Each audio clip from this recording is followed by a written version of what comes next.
I'm just telling Naz, I think we can record now, because all you do is you look up and you go, That's the level of research is just yeah, it is. It's off shocking. the scale. It's off the scale. But we do know this. We do. We do know this. Tell me about Mrs. O'Shea Salazar. God love her. God love her indeed. She appealed her sentence. Obviously, Yolanda O'Shea Salazar is the mother of Morris O'Shea Salazar. We called them the Sinaloa, the Shamrock Sinaloas, was it? Or the Shamrock Sinaloas. So I still think it's the most incredible story of the year, how a guy, Morris O'Shea Salazar, grew up in Kilorglin and moved here as a young teenager and grew up in Kilorglin and went on to become the head of the European arm of the Sinaloa Cartel, the single biggest narco-trafficking gang in the world. His mother, Yolanda Salazar O'Shea, who also spent over a decade in Ireland at the very least, is currently behind bars in Chile, where she was convicted of drug trafficking offences, basically, and given a hugely lengthy sentence. And she appealed this sentence a couple of months ago, actually. We just heard about it now and lost that appeal. And I think she was given, was it an 18-year sentence in total? Also convicted his uncle. Her brother, Ricardo Salazar, and he got 23 years. 23 years. So really lengthy sentences. Yeah. Yolanda had... Go back to Kilorglin, because it's not. So Yolanda is related to one of Joachim El Chapo Guzman, the jailed boss of the Sinaloa Cartel, whose sons have since taken over the outfit, which is made up, by the way, of about 3,000 people. This is it's an army. You can see it now. They're after shutting down parts of Mexico again, following the confusing and bizarre extradition, it's not an extradition anyway, how one of El Chapo's sons ends up in the US, which is another podcast altogether. Yeah.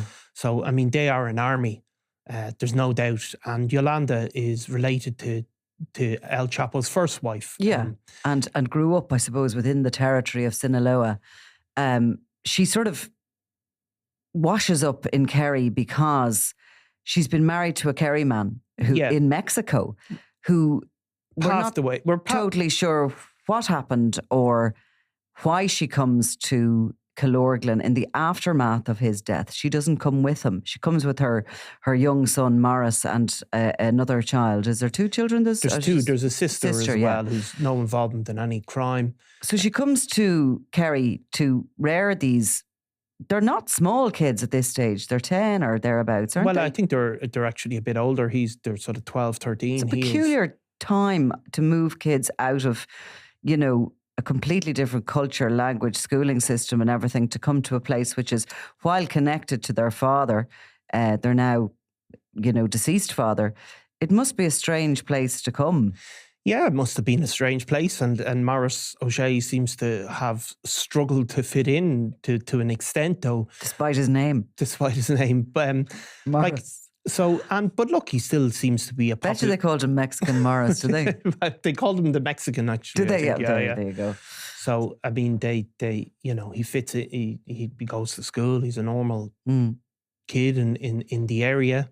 And his mother is actually... If you speak to people that knew them, and a lot of people, we have actually spoken to a lot of people over time who knew them quite casually. Yeah. They always speak really, really highly of the mother and the sister, really, that they were absolutely lovely people. These weren't people that moved to Kilorglin and didn't integrate or didn't become part of the community. They absolutely did.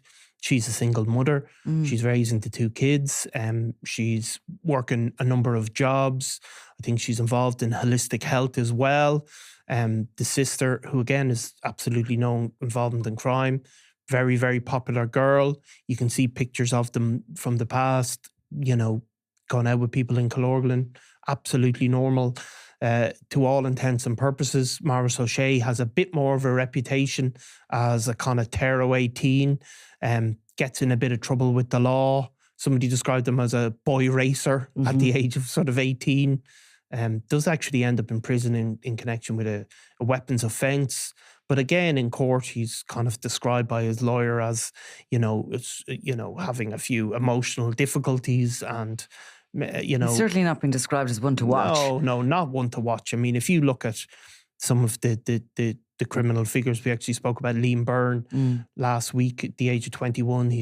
When he's in court, he's described him as a hardened criminal who's a member of a serious drugs gang. And Morris O'Shea, at a sort of similar age, I think he's 19 or even 20 when he comes to court, is basically described as a bit of an old Egypt. Bit of a headbanger. A bit of a headbanger and a bit of an old Egypt, and more harm to himself than everybody else. However, in the space of just over a decade, he becomes the head of a huge network and a very elaborate, well-designed cocaine trafficking gang. He is sourcing the cocaine in Colombia through the Sinaloa Cartel. It's then being moved from South America. And at the point at which it leaves South America, that's from there till its ultimate distribution across all of Europe. Morris O'Shea is heading up that gang. And he's living in Barcelona with a partner, and he ultimately, his what he's at shows up on EncroChat. Yes. And we've seen some of the files relating to that. But his mother... So what happens is his uncle is really the man in Chile. So the cocaine gets bought. I presume it gets bought on bulk as part of the Sinaloa Cartel purchase. Yeah. Okay, so he's an agent of the Sinaloa Cartel. They basically give it to him to manage from that point in Colombia. He gets it across the border to Chile, where he has his uncle. And his uncle then, and Morris O'Shea, they have these contacts basically in shipping ports, both in Chile and in Europe. And then that is their job, the logistics. Very sophisticated with that time over a 10-year period. He has to be getting introductions through his name, that is really sophisticated. Like when we looked at the amount of ports of Europe that he had obviously safe passage through, it's quite significant. It's hugely significant. So they've corrupted, workers and officials in a number of ports. It's not just enough for it to be in Chile and they let it land. They have people. But is he one of these golden, spoon guys? Is he somebody who has worked his way up the ranks, do you think, in that short a time to be head of the Sinaloa Cartel Europe? Or has he been promoted because of his bloodline? Well, he certainly has the access to the drugs, which is the first bit. And he has, the guarantee of the Sinaloa Cartel. So, that's a huge, huge part of it. He must have a certain, a capacity to make these arrangements, because it's not only that they have to have these workers in the ports, they have to have the workers to receive them. They also have a logistical network of lorry drivers. Now, it's not as huge as many as you would think, but they have a good few. They also have, obviously, then they have a number of companies associated with them, and they have a number of agents. So they have people... Like, they've everything that a drug grouping would take decades to build up, like, you know what I mean? They do. But you see, they have, of course, if you're dealing in the huge quantities that they're talking about, and, we only have a sort of snapshot of time, and you're talking hundreds of millions of pounds worth of cocaine. So if you have access to that amount of money, then it makes life easier as well, power. In terms of, because if you can offer, say, a truck driver, you can offer him cash, whatever, 20, 30 grand. That's a lot easier than other people have to do, who have to build up that money, build it up over time. Presumably the Sinaloa Cartel have contacts that pre-exist that he could lean on, or that he could take charge of. They've had a presence in Europe for good long time that's been noted in Europol reports, has it not, that they've had a presence around Antwerp and some of those bigger port areas in particular? Absolutely, they have. And Amsterdam. And they've had people in Spain that have been, but they've had different roles sometimes, which is, they obviously have these agents in Spain who really sort of drum up business and make contacts. There's all different ways it works, as we know. But his mother goes to Chile, I presume, to join her brother. Her brother gets sick. That's not disputed. He seems to have had, I think it's a heart attack or some sort of collapse anyway. And he can't really do the business. So his mother, Yolanda, arrives in Chile to help out. Now, her claim in her appeal, which was rejected, was that she literally, it does what it says in the tin, according to her, that she was, she just flew to look after her brother, and there was nothing else to it. She also claimed she was never a target of law officials as part of the EncroChat hack. She never had an EncroChat phone. There was no messages, although there was undoubtedly messages about the movement of drugs between her brother and her son. She was never a part of that, and that she was being unfairly targeted. However, there was other evidence given at the time about other messages and about her movements. She does also object to some bugged conversations being used, but they laid her own picture out. So she arrives and at least takes over part of that business of the movement and of the arranging of the stuff in the ports, the companies that are set up, and also the because they have to obviously set up companies to export the stuff, and also what they're doing is they're putting the drugs. They're not hiring a container ship. They're placing them on shipments of fruit and things like that, of legitimate products that's leaving. Yes, and also legitimate product that can't be delayed. Yeah. So the old one, actually, they used to do loads of in smuggling drugs out of Colombia was furniture and stuff. Yeah. Because they could fit it into tables and stuff like that. But the bananas and the likes of that has to be brought through the port rapidly because it goes off and it's no good. And if they get them into big companies, into containers run by big companies, they become trusted suppliers. Yes. So, if you're a big multinational fruit company, you basically get a green pass to go straight through, and it's only very random checks that occur. Yeah. So Morris O'Shea Salazar, who is understood to be somewhere in Europe, probably Spain, is wanted in Chile. Is that right? Well, he's wanted in Chile, but I mean, is he not in Mexico? I mean, it's not known. Like, certainly there was a belief that he had returned at some point to Sinaloa.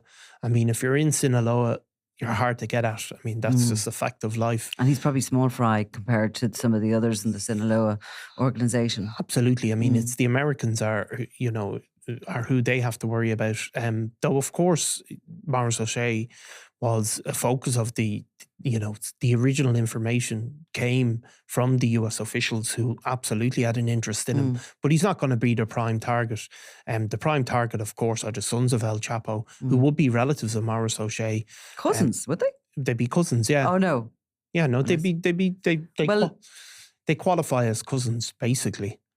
Because they would be they're I'm just looking off there into the complete black. I can't work that out. Do you ever find that difficult to work out the relationship but I mean, if complex? She would be his mother would be their aunt, if you know what I mean. Whose mother? Morris O'Shea's mother would be their aunt. We should make no, she wouldn't. Well, why not? Because she was a sister of not their mother. She was a sister of their mother.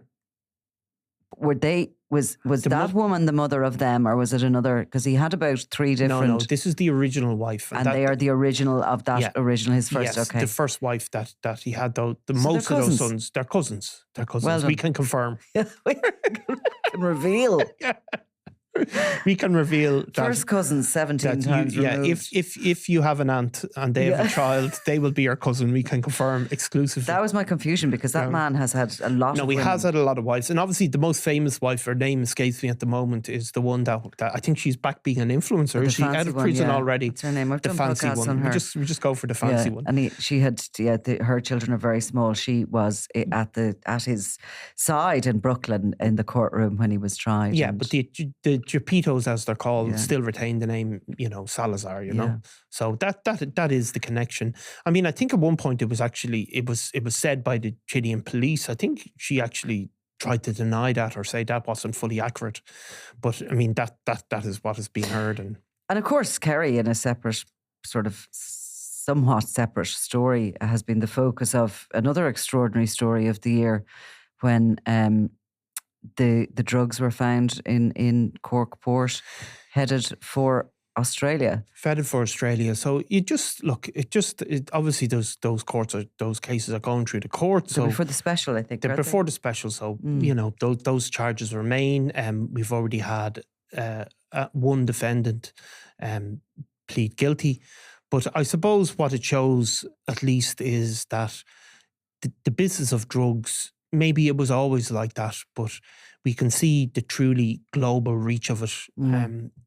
Through these hacks. I mean, they're showing as well what again you've probably always known.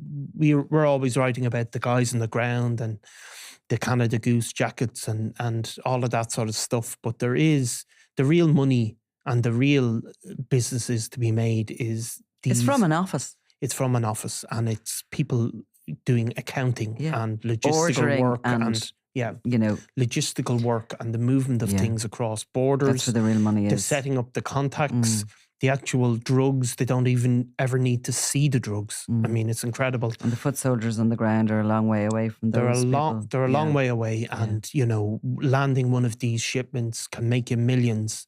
And it's. I think a movie's going to be made someday about these, the Kerry, the Shamrocks and Sinaloans. Is that what you call them? Like how far?